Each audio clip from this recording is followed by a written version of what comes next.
Welcome into K-State Online. Mason Voth, Drew Galloway, Thursday edition of the KSO show, coming off another K-State basketball loss. That should not be a surprise to really anybody. The team now has accrued quite a few of those this season, 17 to be exact, a 79-70 loss to Colorado. And I know that most of you are probably going, hey, didn't you guys do post-game live last night? Why are you talking basketball? I thought you were going to talk football today. Don't worry. We are going to get into football. But I keep saying I don't want to have to talk about basketball. It's a bad team. There shouldn't be anything to discuss after the fact. We've pretty much gotten to the point where we decide, hey, I don't really know that you need to bring many of these guys back. If none of them come back, it's not going to hurt your feelings or whatever. Everybody's fine with this reset going on. But there continues to be things that have to be addressed because this has been a circus act all season by K-State, and it continued last night with Matthew Driscoll's post-game press conference, which by the way, kind of strange back-to-back nights or games where they haven't had players available media-wise. That, makes a little bit of sense, I guess. Road game, limited media. They're covering K-State, so probably just making the head coach available, but still kind of fascinating nonetheless, especially since more than anything, it's more valuable to hear from the players right now than it is from Matthew Driscoll, who obviously is in a position that he himself said he doesn't want to be in right now, and then also has personal stakes to Jerome Tang not being at K-State right now. So we'll have to see if we get players after the game on Saturday against TCU for K-State. But why this is something that we have to discuss today is because Matthew Driscoll brought up Jerome Tang. He and Scott Drew both tried crediting Tang for what K-State had done against Houston, and then said that's where it started, and basically trying to say K-State won by 20-some points against Baylor because, Jerome Tang, who had gotten fired and was not coaching the team anymore. And, you heard this thing where, once again, after Texas Tech, it was a hard week for the Baylor basketball family. And it's like the hard week is a guy that wasn't doing his job well got told you can't do the job anymore. And then the guy that started it all got his ass kicked by the team that was so bad that the guy who got fired wasn't there anymore. And then the other guy, really unfortunate situation for JT Toppin. It has nothing to do with Baylor basketball. And I don't think Grant McCasland was after it happened. I think personally, he probably felt very strongly and upset for JT Toppin. I don't think Grant McCasland comes off as the kind of guy that went home and cried for 3 nights straight and was like, I don't have JT Toppin anymore. He probably still looked around and said, I believe in my team. We got a pretty good group of guys. We're still going to go out there and do this. I don't think he's taking it their season is over and that it's insane to me the way that went down.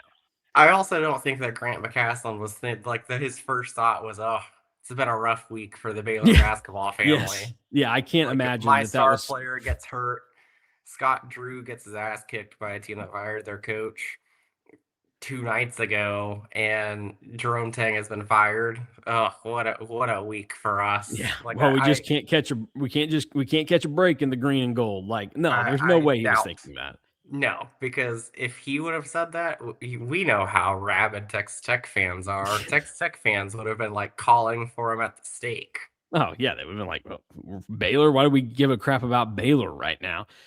So, yeah, that was strange. But that was back-to-back press conferences where Tang and Baylor had been brought up, and you start to go. And this was even before the game against Baylor, where we started to wonder, I wonder how this is going to go. We knew it would kind of be appointment TV to see how that press conference went. And then after that one, it was okay, maybe this is going to be a bad idea for K-State. That was reaffirmed by the fact that Jerome Tang's lawyer was tweeting out the Matthew Driscoll press conference after the Baylor game. And so you realize, okay, this guy is using this as just trying to build their stance or whatever it may be, but he's trying to make this a bigger deal or equate this in some way to being good for Jerome Tang. And that thought kind of went through my mind when Scott Drew immediately went in there and started saying, hey, it started with the Houston game. Everybody could see it. It's okay, that feels a little calculated. I wonder if this is, and sure enough, Driscoll said it again. So I was And for Scott Drew to say that they were the ones that got embarrassed, Yeah. that was It calculated. it felt very scripted and like, hey, we're doing this for our guy here. So that hasn't really left Matthew Driscoll. But then last night, you're going, okay, it's been a week. It's over. They're not playing anybody loosely affiliated with Baylor right now. There's no way that this can be brought up. Like, there's no reason to keep talking about Jerome Tang or Baylor or whatever else. And you would be wrong. This is 3 minutes to open Matthew Driscoll's press conference last night, where he does bring up Jerome Tang. As the game went on and as those situations presented themselves, there was a time, I think they went up 22, 59-37, and the staff turned to me and said, call timeout. And I didn't. And to their credit, our guys responded. And even though they did whatever they did, it was 73-70 with 2 minutes to go.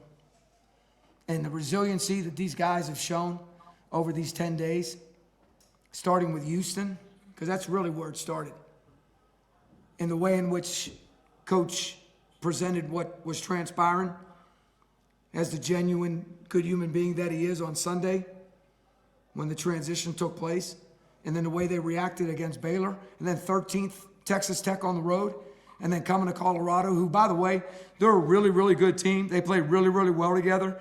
They just don't maybe have the experience yet and maybe have all the things that they need in place yet, but they're really, really good. I've admired them all year. 9 freshmen, a couple of them are redshirt, and then a couple sophomores, and then some older guys. But our guys were extremely resilient. They were tough. There was an 18-point lead. We were in the timeout, and I said, you don't want to hear this. However, this thing's about ready to get ugly because we haven't decided we're going to get one stop. And C.J. Jones said to me, Coach, we're turning this around. And I said, really, you think you are? I said, by the way, we just cut it to 7 with the ball to begin the half, and we let them get back up 18. Like, how? Like, that ain't happening. Like, this thing's about ready to get ugly. And C.J. said, no, he looked me right in the eye. I said, oh, is that right, C.J.? I said, so you think we're going to get stops and we're going to turn this around? And he said, Coach, I know we are. And I said, okay. And I got up and I left the huddle. And they did. They got stop after stop after stop. And then, we got some really big minutes from certain people that, Elias coming back from, his injuries and stepping out on the floor, not playing for a month. And he buries a 3 to, make his first play. And then the pocket pass to Taj for the reverse layup. And yeah, I could go on and on and on. We turned them over 17 times, 5 of the first 5 minutes and 5 in the last 5 minutes of the first half. And I asked the guys, get it back to single digits, and they did. When we come out in the second half, we get a layup. So, this team's the best three-point shooting team in the history of the school, but we didn't make threes tonight. But it was 73-70, right? And I can't tell you there was, 4 maybe bad threes we took? All the rest of them were threes that we normally make. So I'm encouraged. It says in Thessalonians, it says, continue to encourage each other and build each other up, just as you're already doing. Because in Proverbs, it says, where there is no vision, the people will perish. And our vision is very clear. And TCU is the next opponent on Saturday night. All right, so there you go. That was what Matthew Driscoll had to say. Real quick, just to fact check this like it's a political debate or whatever, the claim that K-State, this is their best three-point shooting team in school history, that is false. They aren't even in the top 10.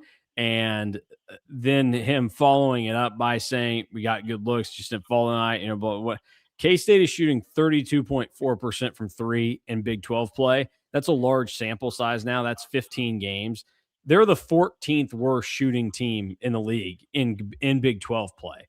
So, and their effective field goal percentage is a spot lower. They're 15th in that regard. They have the worst offensive efficiency in conference play in the Big 12. There is nothing to back that up for Matthew Driscoll other than the fact that this team has had a larger volume of threes attempted. So they are going to end with the most attempts in school history in threes in a season and the most makes, but they're going to have to, I looked it up, they would have to make their next 20 threes without a miss to move into first place in a modern sense of three-point shooting. So that in itself is false. There's other stuff that we're about to get into, though. Yeah, the claim that they're the best 3-point shooting team when like that's a very easy thing to look up is pretty crazy. Congrats, you've made the most, but that doesn't mean much when you're not shooting it well. When you're making them, like you're making them, and you have the most makes because you're taking the most in school history. Uh, I'll just dive in.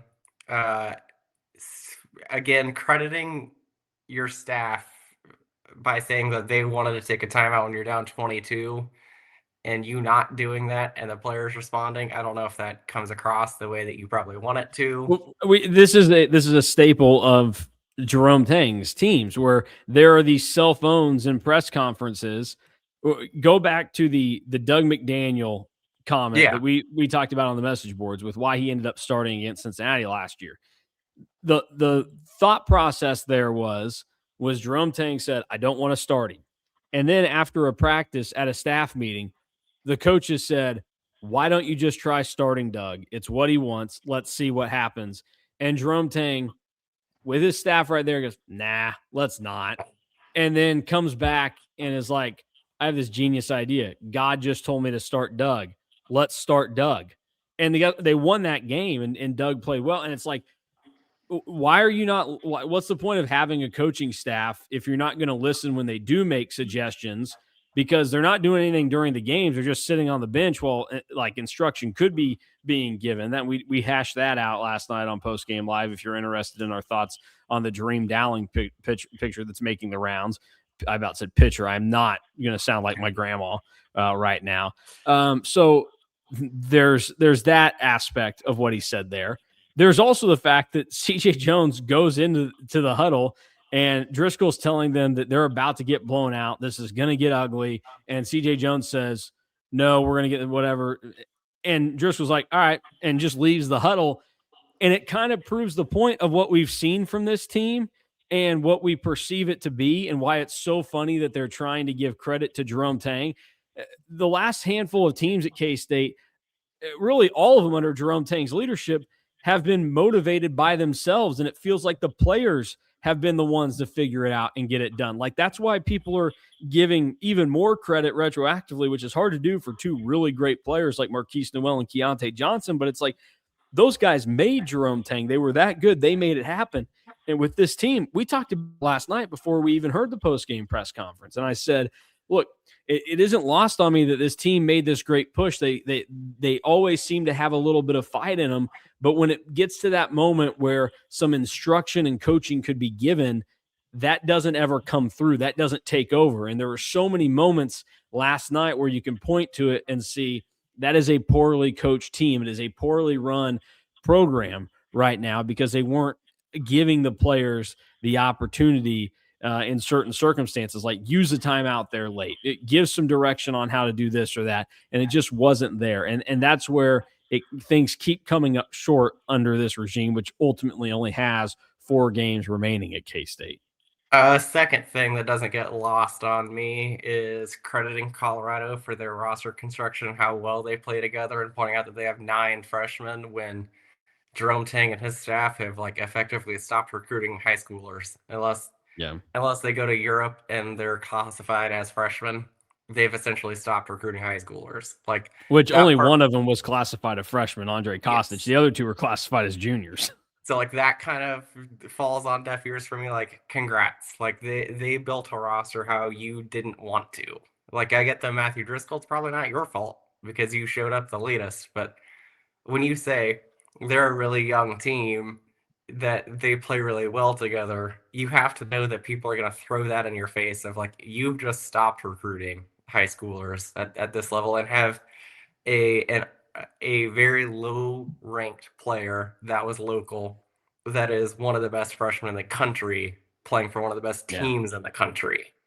Like for Brad Underwood of all people, which makes it yeah. even funnier. So like that also is like, okay, whatever. And then my final point here is like crediting Jerome Tang for the Houston thing. Now it's like, why are you still bringing that up? In that since that game, K-State is now 1-2 and has lost by 22 points to a JT Toppinless Texas Tech. and they were down 22 at one point. Whatever, they cut it 10-3 Yeah. and lost by 9 to Colorado, who also sucks. Congrats. I mean, and it's the credit that they're giving in that Houston game is that Houston started incredibly sleepy, had their worst offensive game of the year, and K-State, they spotted K-State a 9-point lead.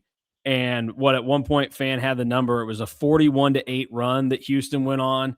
And Houston pushed that thing back up over 20 points, and they were just in cruise control. It's the story of the whole year for K-State is this team puts themselves behind a number. The other team is comfortable and they just cruise, and K-State isn't able to give enough of a push to actually get themselves back in it. Unlike last night, where you're playing a team that's not as good. In Colorado, you actually cut it to 3, but then it was over and it was all for naught, which is also something that we've seen from this team is that there's just, you can sneak up on a team when they're kind of getting comfortable, but can you finish the job? And this team just can't finish the job. Also, crediting Jerome Tang when you keep losing, I don't think that does what you are trying to make it do if you're Matthew Driscoll. And I posted this on the board after watching the press conference again. It is better to not have a press conference at this stage than to have one for K-State because it's very clear that they only care about Jerome Tang and that's all they want to talk about. But also, if you're Matthew Driscoll, congrats. I'm glad that you're still like trying harder than some other members on this staff to still coach out the rest of the year. But there are so many assistant coaches that would be in this spot and would handle it a lot better and not throw a pity party for themselves at every single press conference. Yeah. Like you've been a head coach for 16 years at North Florida and you're finally getting to coach in the Big 12 as a head coach. And every time he acts like it's like the worst thing in the world and he doesn't want to do it. And like I get that they are very close to the Tangs. But at some point, it's your job. Buckle up. Like this is probably the only time you're going to be a power conference head coach. Well, and also like Jerome Tang is not at K-State right now because he failed at his job in a really bad way. And in most circumstances, when that happens, in any situation, like there's kind of a rule that's understood that the gag orders put on, like quit focusing on that person, quit bringing them up. It's no different than if DY fired me tonight from KSO. The KSO show tomorrow is not talking about you will address it one time. You will say, hey, Mason's not here, whatever, fired for cause because, he said stupid things and we just couldn't avoid, the problems that caused. On Saturday, you're not talking about me anymore. It's on to business as usual. It's writing whatever we write after the basketball game and doing a post game live. It'd be Drew and Fan, and they wouldn't talk about me at all. They would just be talking about the game.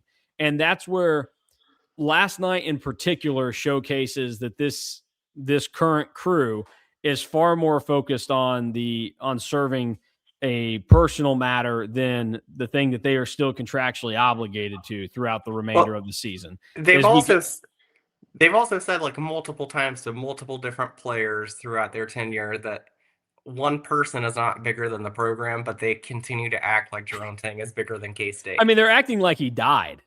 Like yes. That's how this is treated at times.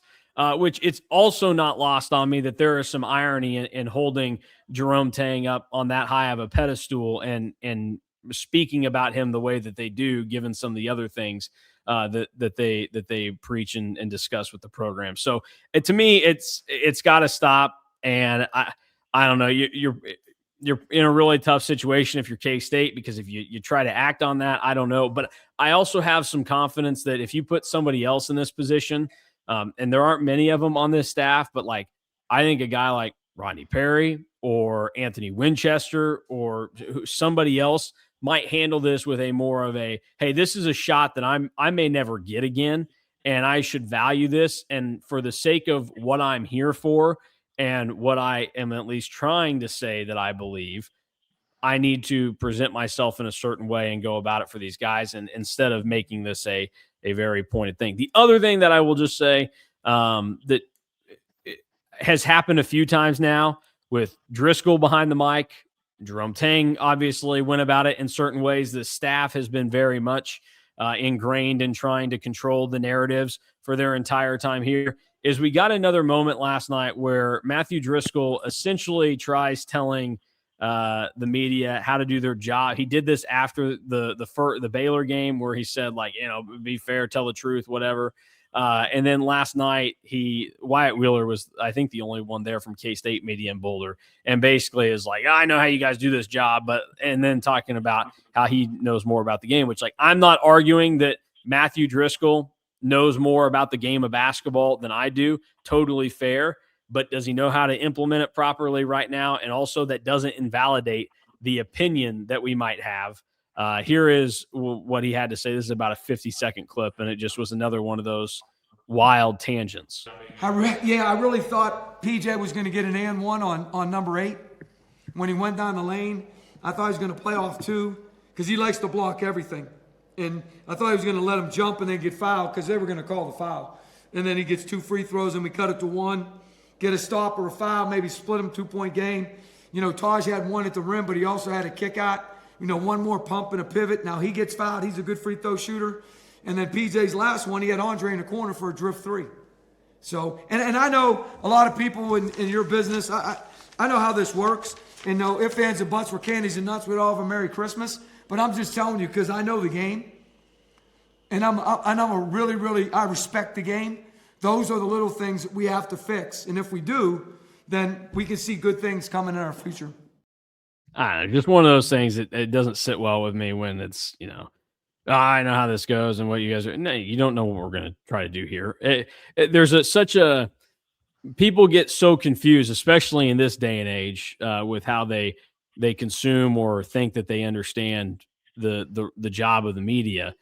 They think that this stuff is just done to pester them or to throw them under the bus, or like, we get joy out of doing this.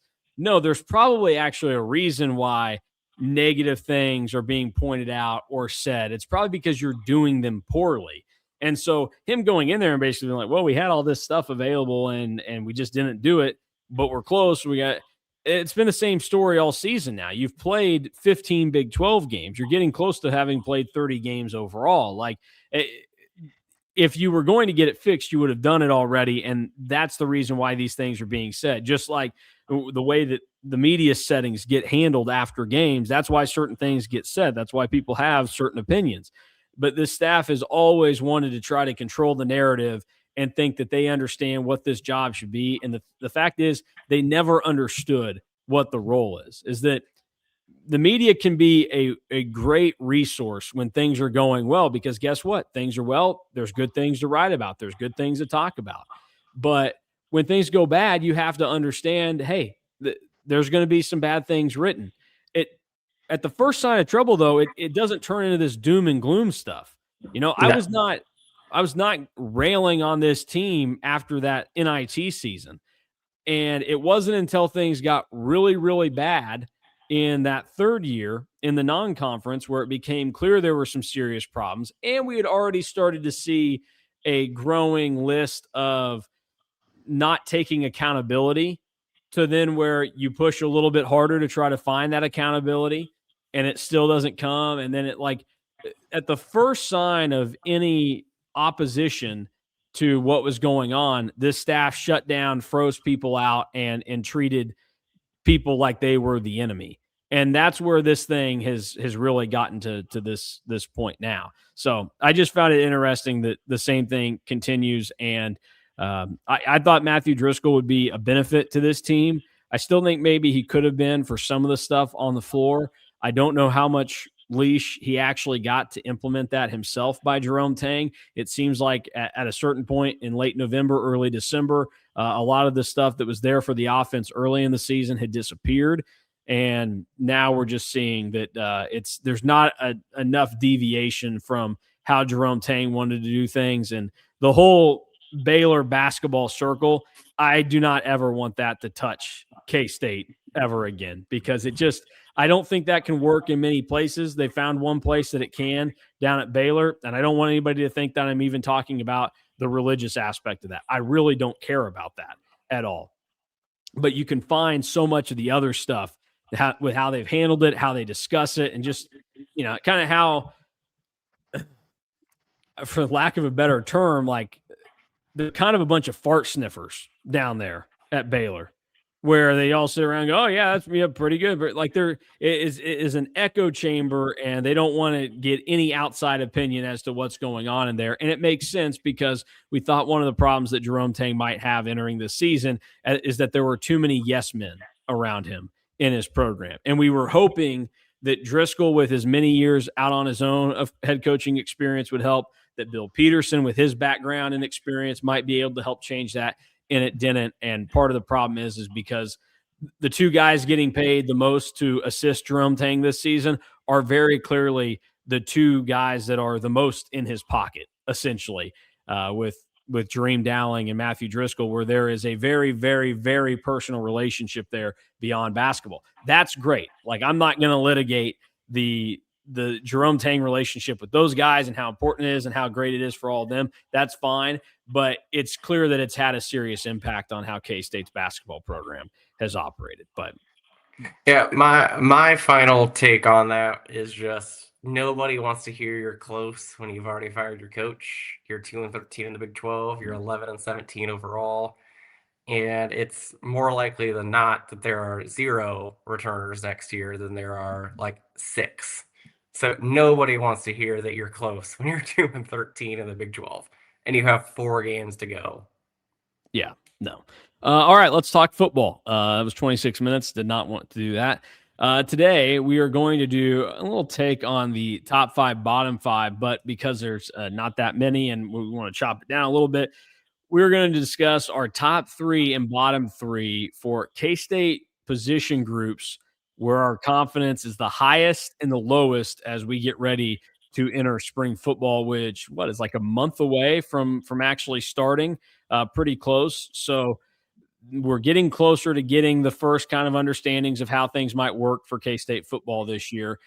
So how this is going to go, we'll start with the good and the top 3. Now, again, this is subjective. So any criteria that Drew put in his brain, I gave a very broad topic. He can choose to take this however he wants to. But I'm fascinated to see what you come up with, because as we know, with a coaching change and a kind of a roster reset in a lot of ways, and a 6-6 team a year ago, it's not the clearest on this is going to be good. This isn't. Like, this is probably the most uncertainty that we've had for a K-State football roster if you go position by position entering a season since I don't know what the best, probably 18 to 19. Yeah, probably Kleiman's first season. There was some uncertainty because that wasn't like a total rebuild from a roster standpoint, but it was so bad in 18 towards the end. Yeah. That you really had no idea what to expect for 19. I mean, Like, we talk about it all the time about how bad that Mississippi State game was, and that wasn't Yeah. even a good Mississippi State team. And the example there would be is that entering the 2019 season, we would have had running back in the bottom 3 of this exercise easily, because there was none of them on the roster until they brought transfers in. How is James Gilbert and Jordan Brown going to actually work out? There would have been 0 confidence there. It would have been a total toss-up. And that's the thing to keep in mind here. This is not us saying that it's a lock that these units are going to be great or that they're going to be terrible. But as of right now, we feel the best about them going into it, which hopefully there's more clarity. But are we layering this like 3, 2, and then 1, or are we just kind of going? Give them in order for me. So you can go 3, 2, 1 with the 3 that you are the most confident in heading into the spring. Actually, do you want to go? Yeah, we better go. You give your 3, I'll give my 3, because there will be some crossover. So when we talk about them, we'll want to keep them in kind of the same realm. So I'll let you fire off your top 3 going 3, 2, 1.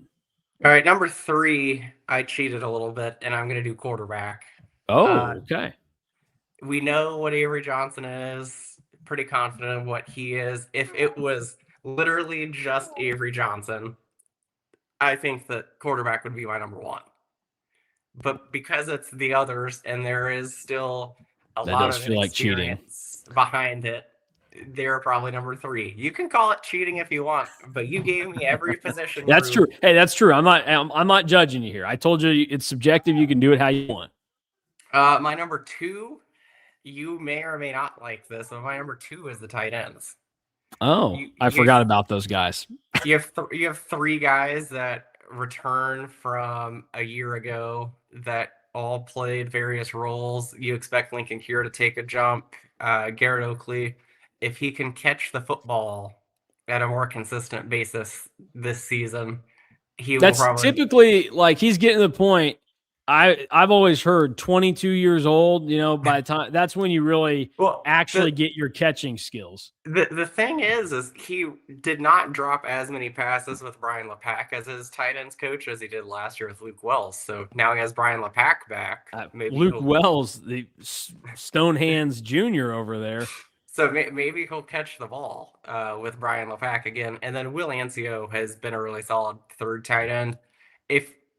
But also, again, kind of cheating because if K-State was doing like more 12 personnel, I would be a little bit more weary. But with 11 personnel, having 3, I think, is good enough.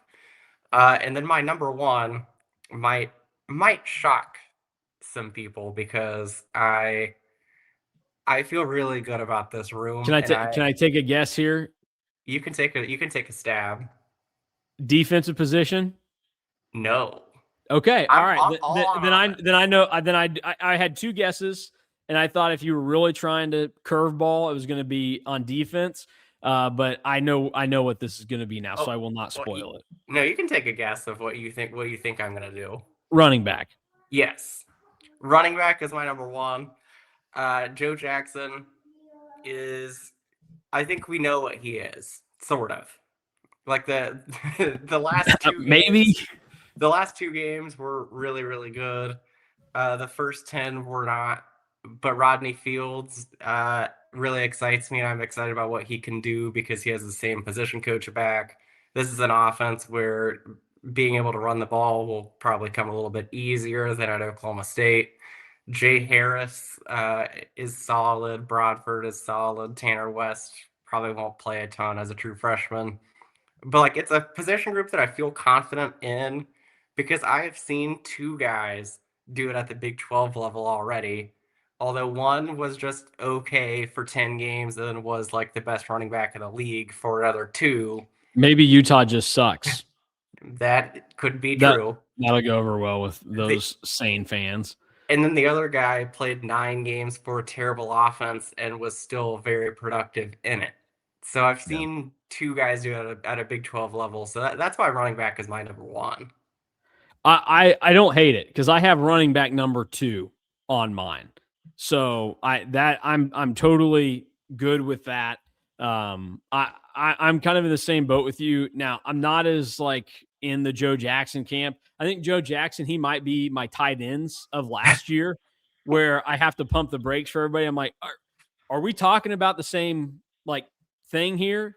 Joe Jackson, the guy that really didn't do anything for the first, like it was a lot of volume there. Then obviously he broke out against Utah, had a really strong day to finish against Colorado, but we'll see how that goes moving forward. But why I'm confident in it is because I would put like a C plus type of grade on Joe Jackson. But then the fact that you bring in a guy that's probably in the B range, at least for me, with Rodney Fields, who was really young last year too. So he's going to only get better, you would think, with age and be on a better team now. And he can do it in different ways, kind of proved it already. Like the floor, I think, is higher this year for K-State's running backs as opposed to last year. Once Dylan Edwards, it was clear that he wasn't really going to be a factor for the team. And so that's why I do have confidence there. And it's hard looking around elsewhere. There's not a ton of knowns. So I have them at number 2. My 3, actually, Drew, this is a defensive thing. And I know this is weird for somebody like me to do that. I thought you might go here, but I understand why you wouldn't. Plus, I did kind of forget about the tight ends, which you can call me a tight end hater.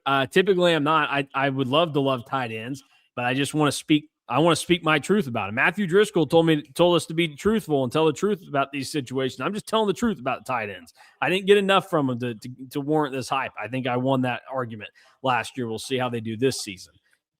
I put the corners at number 3. Corner was my number 4. Yeah. So I think like Donovan McIntosh is gonna be interesting to continue to fall. Like he had some peaks.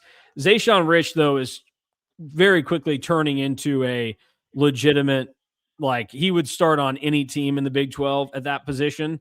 And they brought in some reinforcements there. I also just think that it's going to be beneficial having some new voices in that room.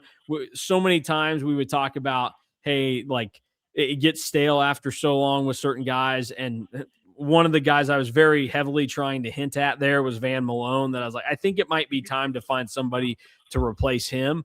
Not necessarily because his production overall has been bad. It just, I don't know how much that was working still. So I'm excited to see what some of the new changes can be there, if some of the new philosophies work out for him. And I think that, this is kind of a group that's a little like Play-Doh right now, where you can do a lot with them. Play-Doh that you've taken care of and you've not let dry out, like would happen a lot in my household.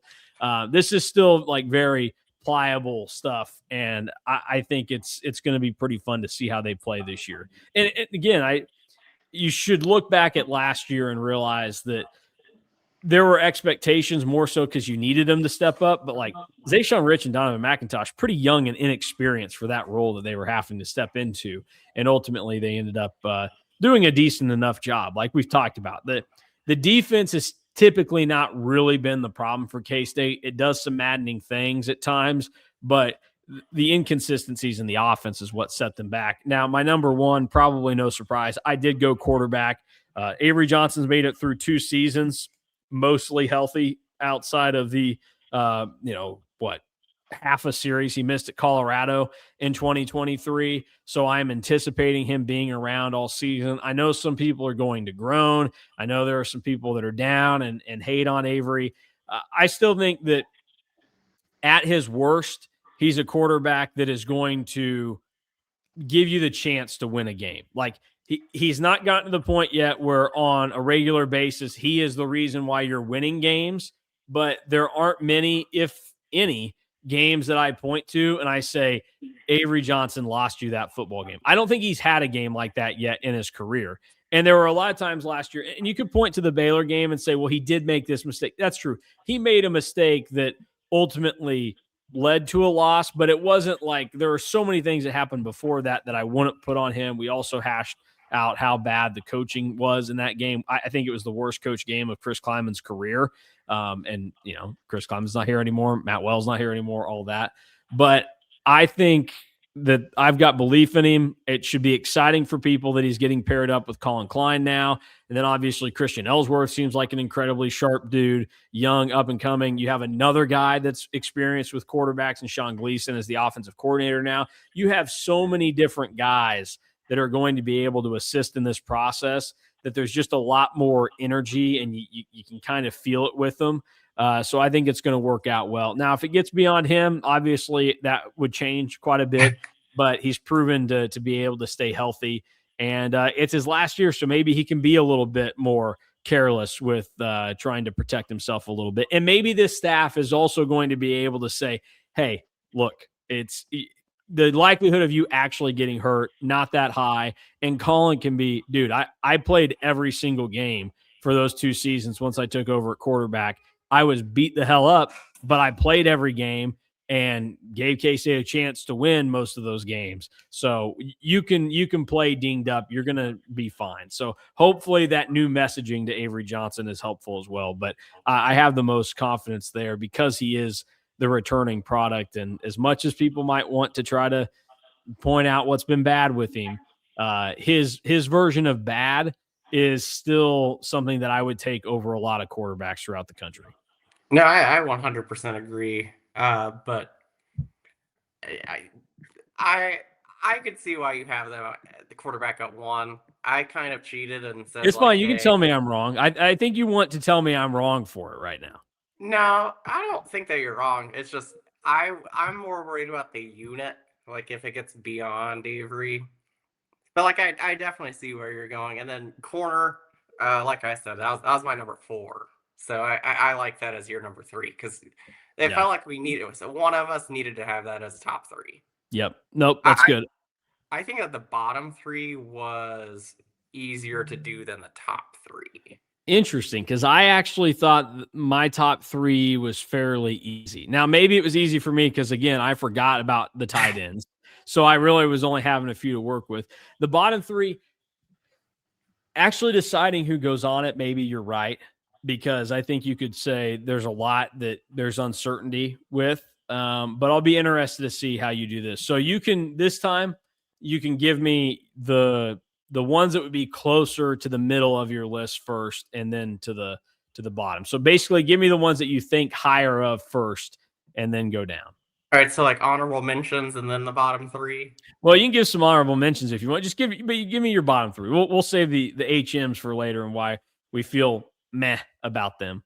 All right, so my bottom three would probably be safety at number three. A lot of new faces, a lot of faces that and then the faces that return are still pretty young. Like Wesley Fair is a redshirt junior at this point, so he's not technically a young player, but he's still very inexperienced. Logan Bartley is a true sophomore. Coy Beasley, a transfer in, is only going to be a redshirt sophomore that only played one season of Miami, Ohio.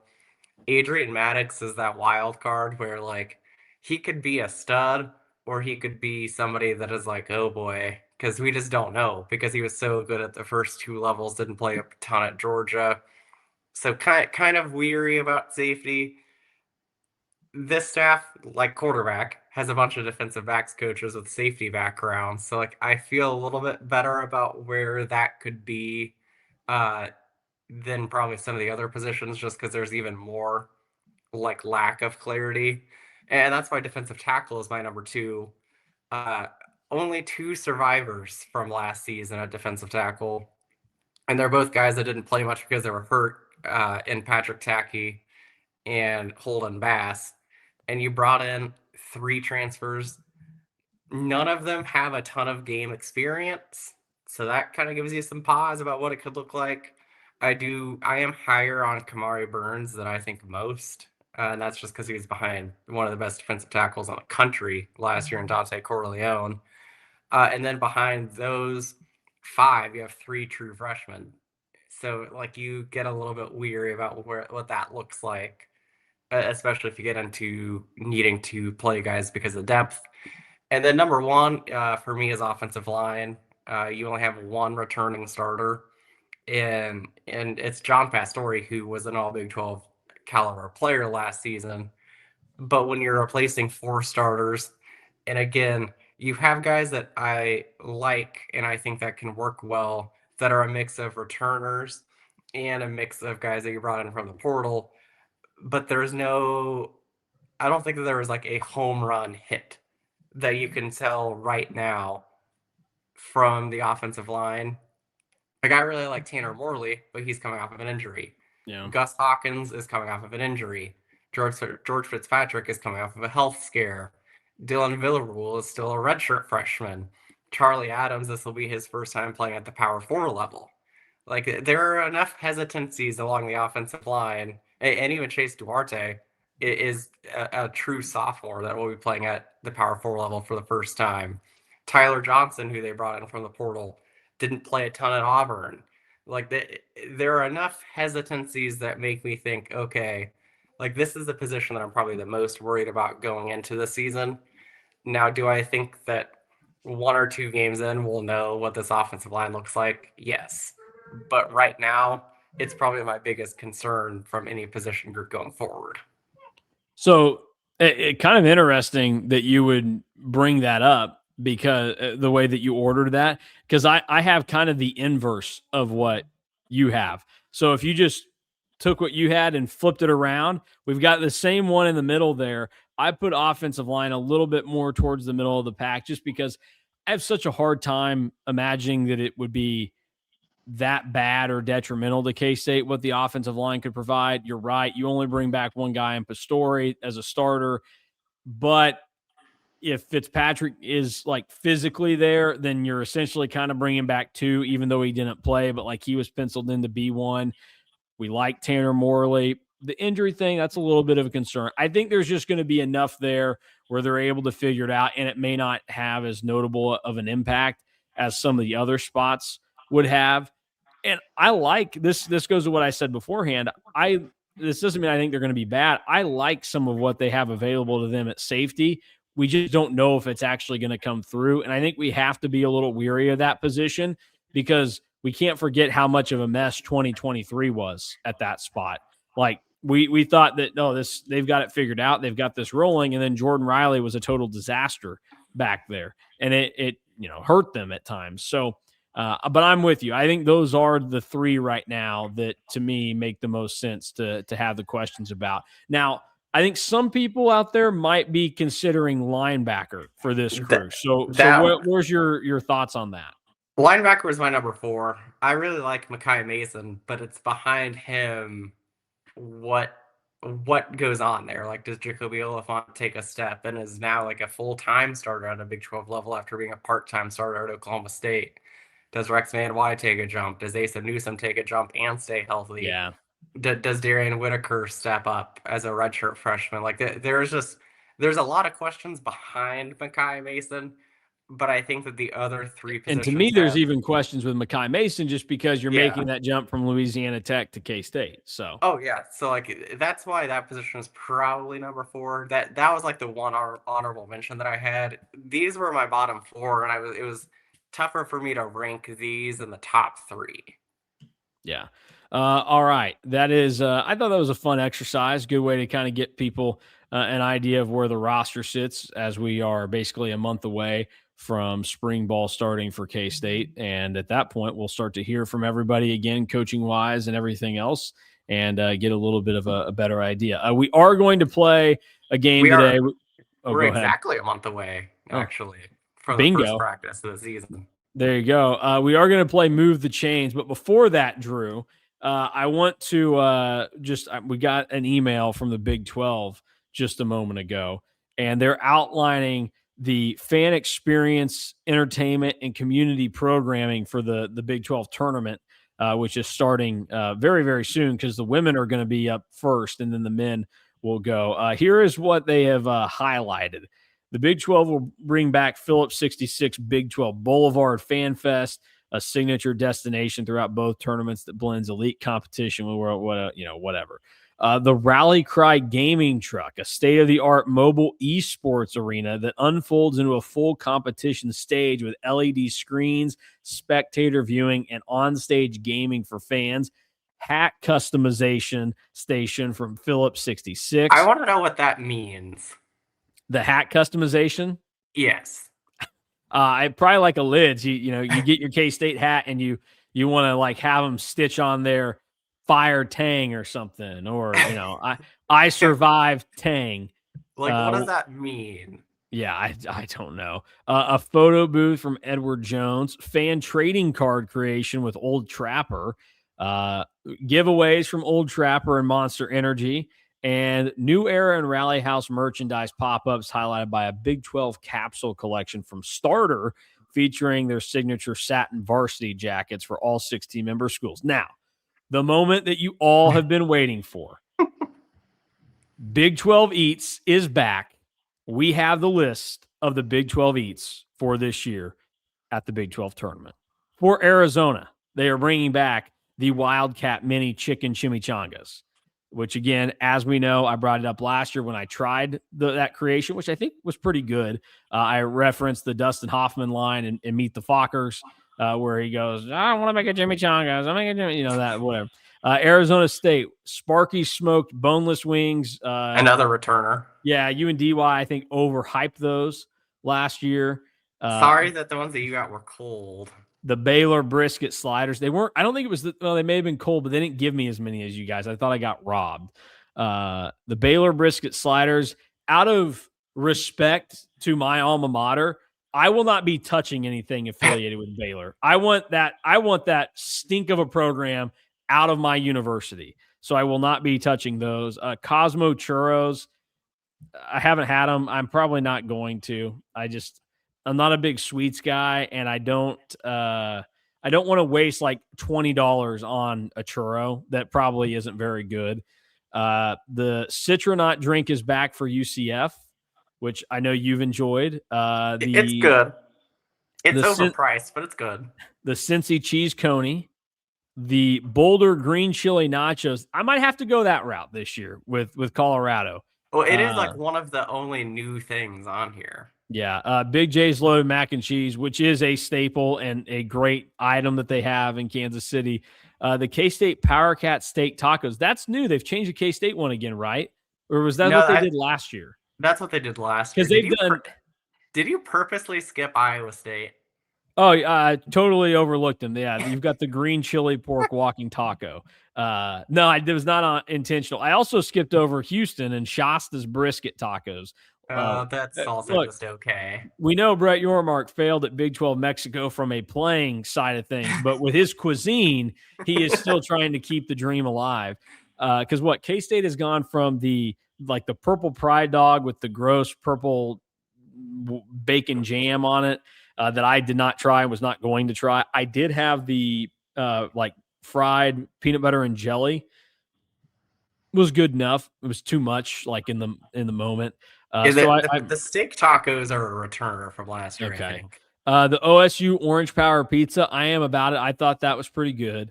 The TCU Cowtown Loaded Tots, those are the ones with the purple food coloring and the sour cream. They're fine. Texas Tech, the Matador Melt. I think that's new. I think that's new. I'm going to have to see what that's about. The classic, I think the GOAT of Big 12 Eats, the Majerus Special for Utah. We had that last year. It was elite. The Majerus and the Big J's loaded mac and cheese are easily the two best.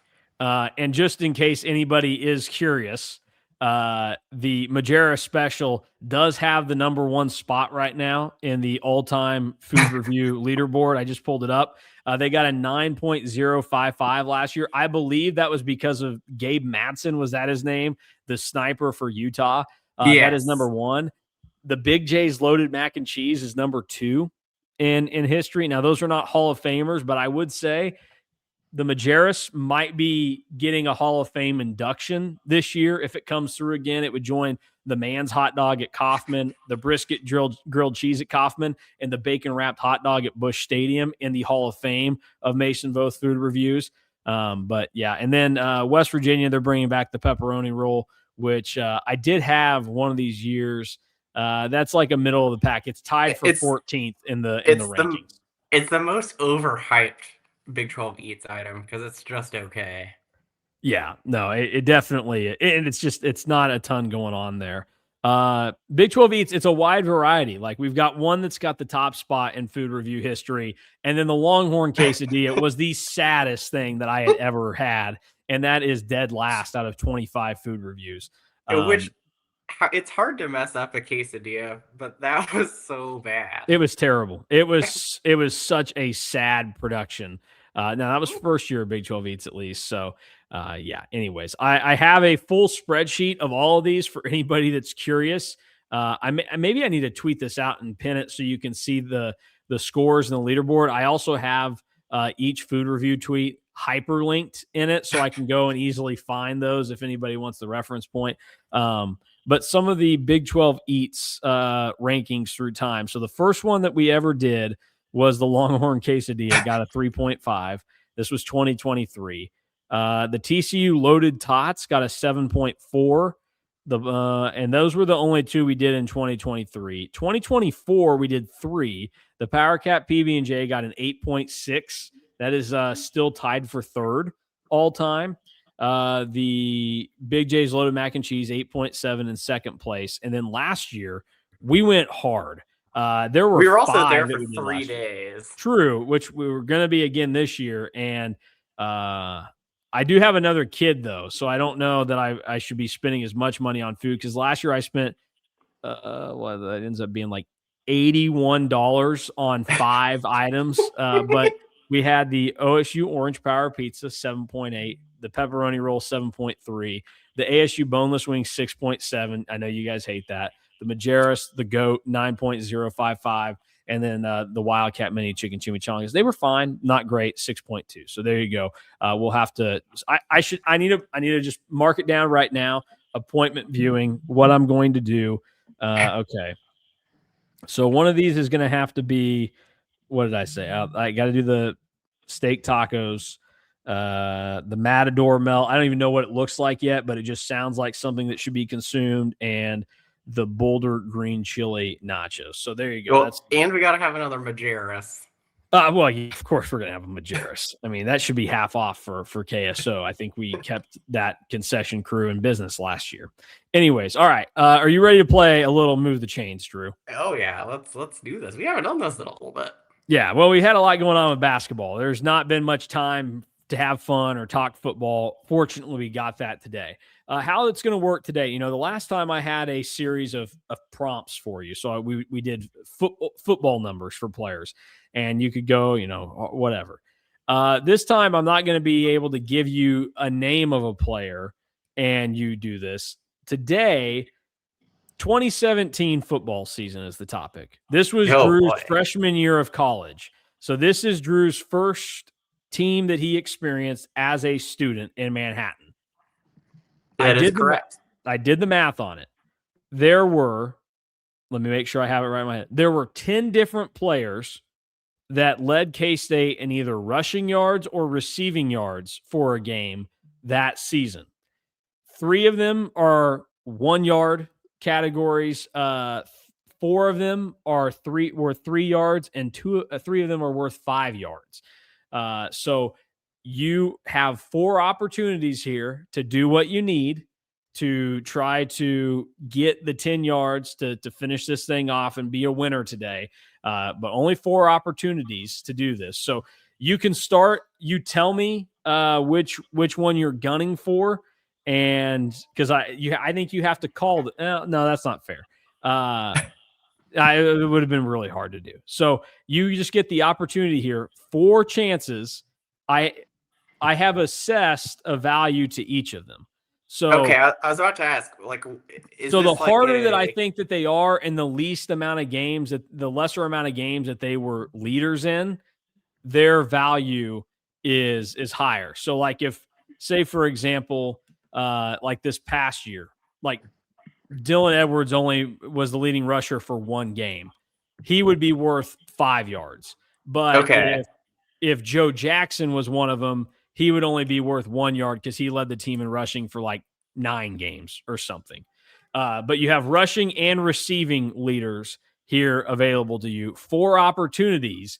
Once you get moving, I will give you some opportunities and hints to understand what you might need that's left out there. But you can get this thing started. So 2017 single game rushing and receiving leaders.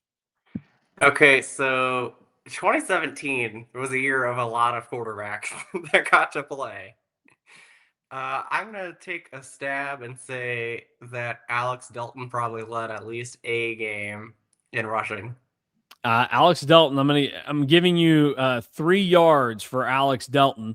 He was the leading rusher in 4 games for K-State that season. Okay, so that helps me understand also like what your values that you're giving out are. Yeah. Because I was going to go the safe route with somebody that I think probably led in receiving more often than not. Mm-hmm. But I'm a little afraid to now. But I'm still going to go safe because I know that he did at least once and go Byron Pringle. Yeah, Byron Pringle is worth 1 yard. So you have two available to get 6. Byron Pringle was the leading receiver in 5 games that season for K-State. Okay, so again, that helps me know what your arbitrary values that you gave to everybody are. Okay. This one is interesting because he didn't play in many games because, like I said, this was a year of a lot of quarterbacks that got to be on the field. And he only played, I think, in like 5 games. Jesse Ertz. I'm giving you 3 for Jesse Ertz. He was the leading rusher in 2 games. So you have 3 yards that you need to get for this first down. You're doing a great job right now. Here's what I will give you help with at this point. I have 2 names left that are worth 3 yards. I have 3 names left that are worth 5. And then 1 name, what are we doing with the balloons? And then one name left for 1 yard, but you don't need it. So I would tell you that the other 1 yard question, or answer was Alex Barnes. So, That's kind of what I thought. That's why I've been kind of avoiding Alex Barnes. Yeah, Alex Barnes, that was not worth it. There is one other 1 yard guy because he was a leader in a large number of games, but I'm not going to tell that because I think it would start to whittle down maybe some of the opportunities here. Okay.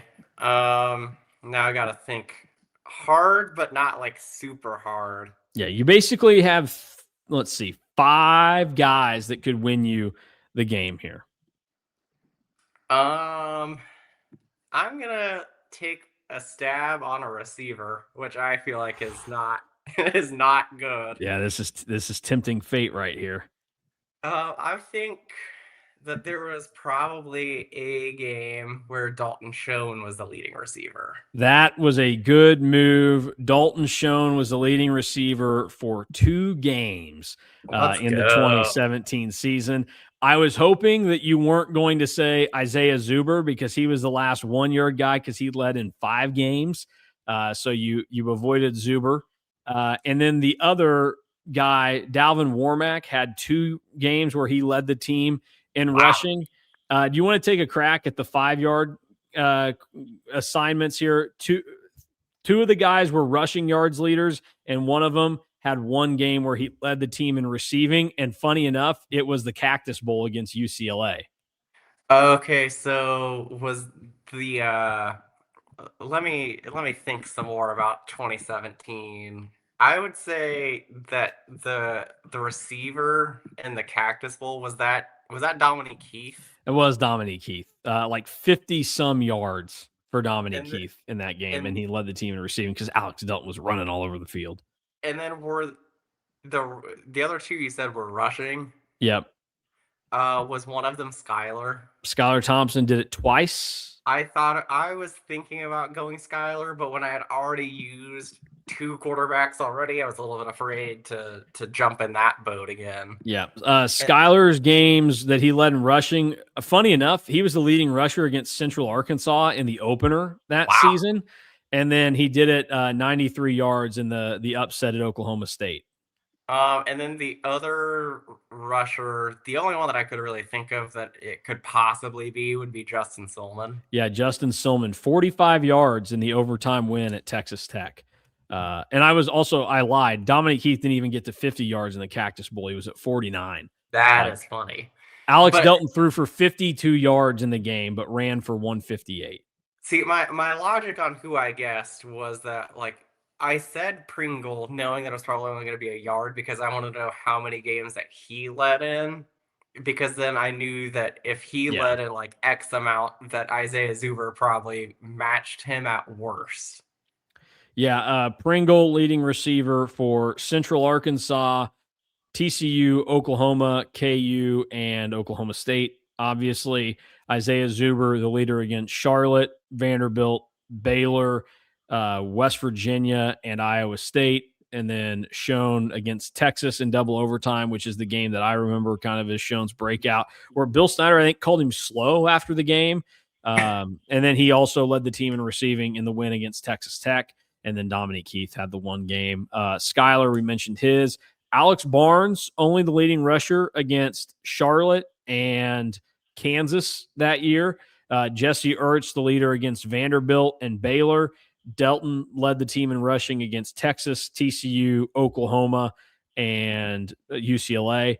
And then Justin Silman against Tech, Dalvin Warmack against West Virginia and Iowa State, and Skylar we mentioned. So that's how it worked out. Is a little different. That's typically not how the game would work, but I wanted to give Drew something that associated to his time as a student at K-State. So I figured we'd do it that way. A little bit more arbitrary, but you know how my brain works at this point, so you were able to sniff it out and get the win. So yeah, and like I said, you telling me how many games they led also helped me think of like who could get more yardage. Yeah. In hindsight, kind of weird to think about that Alex Barnes in 2017 only led the team in rushing twice. Yes. But, really, it was the leading rusher for the season. Yeah. Very strange. So, There you go. So we will have more tomorrow. We'll get back on the football wagon, discuss it. We'll have another game to play to close out the show. And then we'll head into Saturday and we'll have post-game live after K-State and TCU play basketball. So for Drew Galloway, I'm Mason Voth. Thanks for watching and listening to the KSO show, and we'll see you tomorrow.